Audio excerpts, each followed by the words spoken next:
c'est une famille de 8 enfants. Et mon père, des 8 enfants, c'est le seul qui ne s'est pas marié à l'église. Il a complètement réfuté l'éducation religieuse qu'il a eue. C'était, voilà, ma mère et mon père, quand ils se sont rencontrés, ils étaient... c'était vraiment des petits rebelles et c'était pas du tout possible de se marier à l'église. Aucun de nous trois, parce qu'ils ont eu 3 enfants ensemble, mes parents, aucun de nous trois n'a été baptisé.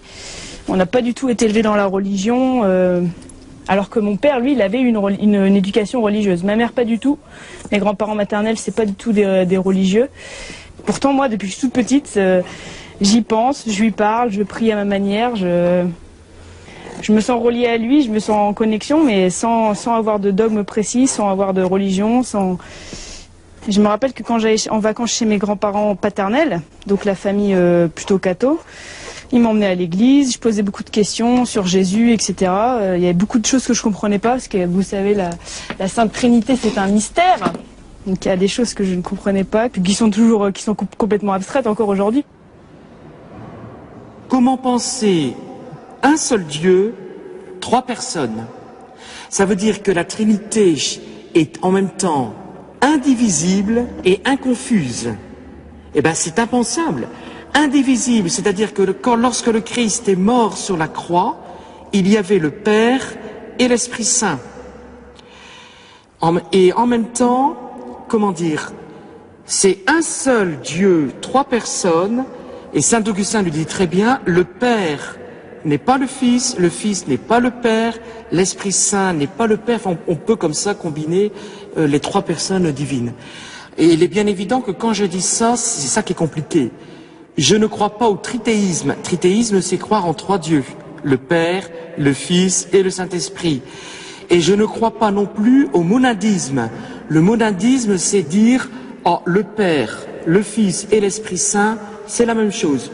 On change, voilà. Mais rationnellement parlant, ben c'est pas possible de comprendre, quoi. On ne peut pas maîtriser, et ça je l'avoue. Donc en fait, c'est pas que je refusais Dieu, je refusais la religion, mais pas Dieu. Ce qui semble aberrant maintenant, mais je pouvais pas m'accrocher à une doctrine religieuse en fait. Ce qui m'a aussi choqué, voilà, j'ai une petite sœur qui est décédée à l'âge de 25 ans. J'étais présente quand ça s'est arrivé et ma mère voulait absolument que le prêtre vienne parce que c'est la tradition, il fallait que le prêtre vienne pour bénir le corps. Je suis allée jusqu'au séminaire, aller à côté de l'église, et quand j'ai sonné, bon, au bout d'une demi-heure, le prêtre est enfin descendu. C'était l'heure du repas, je veux bien que c'était le soir. Mais quand je lui ai dit pourquoi je venais, il m'a répondu qu'il n'y avait pas urgence. C'est vrai qu'il n'allait pas faire de miracle, il était décédé.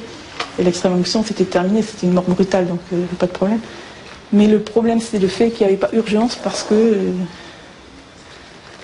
elle était décédée. Ben, il y avait urgence peut-être pas pour ma sœur, il y avait urgence pour ma mère. En fait, je crois que c'est le clergé qui m'a un peu rebuté. Donc après, bon, ne connaissant pas du tout l'islam réellement, c'est petit à petit, en fait, c'est à côtoyer en faculté des personnes d'origine, de confession musulmane qui m'a poussé par curiosité, en fait. J'ai essayé de comprendre pour le comment de la chose.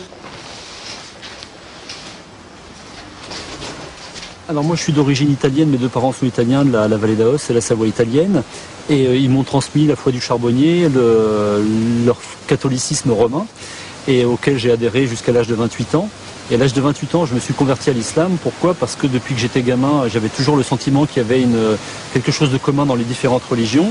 Et à l'âge de 28 ans, je me suis intéressé, j'ai voulu étudier à l'université les différentes religions. Et j'ai accroché très vite sur l'islam, en l'espace de quelques cours d'islamologie. J'ai décidé de me convertir à l'islam, à la fois parce que j'y ai trouvé nourriture pour le cœur et la raison, pour aller un peu vite, mais aussi parce que je n'ai pas vu de rupture avec ma religion précédente. Pour moi, je considère que l'islam est la suite du judaïsme et du christianisme. Et donc, à partir de là, j'ai rajouté un étage à ma fusée religieuse, mais sans pour autant renier ce que j'étais avant.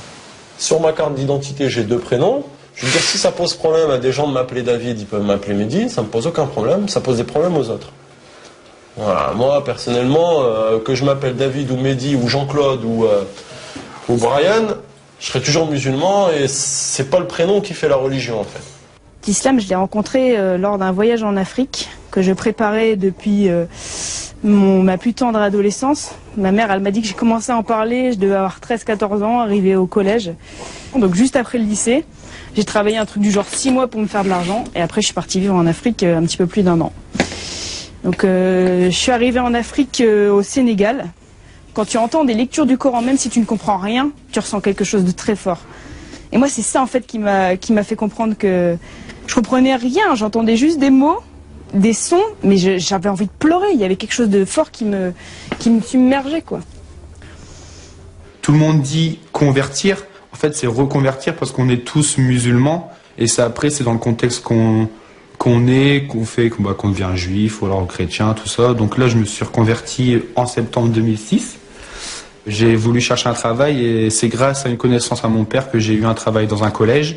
C'était surveillant et j'ai intégré ce collège-là en mars 2006. Il y a eu une collègue qui est arrivée en septembre qui m'a passé un livre, l'islam pour les enfants. Donc on a échangé nos numéros pendant les travaux administratifs qu'on avait à faire pour la rentrée scolaire. Elle m'a passé le livre, j'ai lu le soir même, je l'ai lu, et au fur et à mesure, je tenais le livre, et puis après, au bout d'une semaine, j'avais plus le livre, c'était toujours les mêmes sourates, mais au début, je pense que tout le monde a commencé avec les mêmes sourates, et donc voilà. Je me suis mis comme ça, grâce à Allah et au travail au collège musulman. Les gens qui se convertissent à l'islam racontent des histoires extrêmement variées. Il y a des gens qui sont allés faire du tourisme au Maroc et ont entendu l'appel à la prière et ont été subjugués par ça et ils se sont convertis. D'autres gens, ils ont étudié 10 ans avant de se convertir. D'autres étaient très contre et puis un jour... Bon, en tout cas, ce qui est sûr, c'est qu'aujourd'hui, il y a forcément beaucoup de conversions parce que à la fois, il y a le phénomène de médiatisation négative sur l'islam. C'est pas une vérité sociologique du tout, mais il se trouve que chaque fois qu'il y a un moment de cristallisation, de stigmatisation, de diabolisation de l'islam au niveau des médias, c'est suivi quasi instantanément de conversion à l'islam. C'est toujours les mêmes questions. À croire que ça pose pas un problème, mais t'as besoin. C'est sûr, certes, l'être humain, il a besoin de savoir de quelle origine on est. On a toujours besoin de connaître ses racines. On a besoin de ses racines pour vivre. C'est comme un arbre. Là, je le vois quand j'étais en stage, là. Je fais des études infirmières. Dans le personnel, souvent on te pose la question. Alors en plus, quand tu es en stage en période de Ramadan, c'est encore pire. La personne, elle me dit, tu fais Ramadan, elle n'était pas du service dans lequel j'étais, elle venait pour manger. Elle me dit, tu fais Ramadan, c'est une bien drôle d'histoire. Elle part dans le frigo, elle ouvre le frigo, elle dit, quelle bien drôle d'histoire. Je dis, l'histoire, elle est drôle où? Il n'y a rien de marrant. Elle me dit oui, mais parce que la copine de ma fille fait Ramadan aussi, et puis elle est pas arabe. Je dis pourquoi? David, c'est quoi? C'est arabe, David. Le jour du Eid, appelé aussi communément fête du gâteau. Là, le Eid du Ramadan, chez eux, c'est la fête des gâteaux. On ramène des gâteaux. Mais là, il n'y a rien de drôle. C'est super bon. Et cette même personne-là, elle mange des gâteaux. Je pose un plateau, elle prend un gâteau, je lui fais, là, il n'y a rien de drôle. Je lui ai rappelé ce qu'elle m'avait dit 30 jours avant. Je lui ai dit, là, c'est pas drôle de manger des gâteaux pendant la fête du Ramadan, à la fin du Ramadan. Elle me dit, ben non, parce qu'ils sont bons. Voilà. Ça résume tout, en fait. La connaissance. Allez, on y va? La classe est prête, pour une fois. Oh là là. On y va? Allez, on y va. Si aujourd'hui je dis je me convertis à l'islam, ça fait pas du tout la même chose que si je me dis je me convertis au bouddhisme. Je me convertis au bouddhisme, on me dit tiens c'est un joyeux, il va dans un truc zen, un peu soft, c'est assez exotique mais bon pourquoi pas. Par contre si je dis je me convertis à l'islam, je me convertis à quelque chose qui fait peur. Donc on commence à me soupçonner, à me regarder de travers, à dire mais il s'est fait embobiner, il rentre dans un truc, on va l'obliger à poser des bombes. Donc il y a toute une dimension qu'on se voit plaquer très vite dans son milieu familial, dans son milieu professionnel éventuellement, et assez vite aussi si l'on est actif, et ça a été mon cas, j'ai toujours été actif dans des associations, des partis politiques, etc. Et donc le fait fait de me retrouver musulman, j'ai voulu être actif en milieu musulman. Et très vite, je me suis retrouvé face à des renseignements généraux, à la DST, etc. Et moi qui essaye de ne pas voler un centime quand je fais ma déclaration d'impôt, je me suis retrouvé du jour au lendemain avec le sentiment que j'étais hors la loi, que j'étais quelqu'un qui faisait des choses pas bien. Et c'était une curieuse impression. Et se rajouter à ça en plus, tous les discours sur l'islam en France, qui donne le sentiment que l'islam n'est qu'une religion d'étrangers faite et vécue par des étrangers. Et donc ça m'a donné en plus le sentiment d'être une espèce de migrant culturel. Et du jour au lendemain, j'étais plus français, j'étais plus de cette culture, j'étais ailleurs. Et j'étais en plus dans un ailleurs inquiétant pour mon entourage.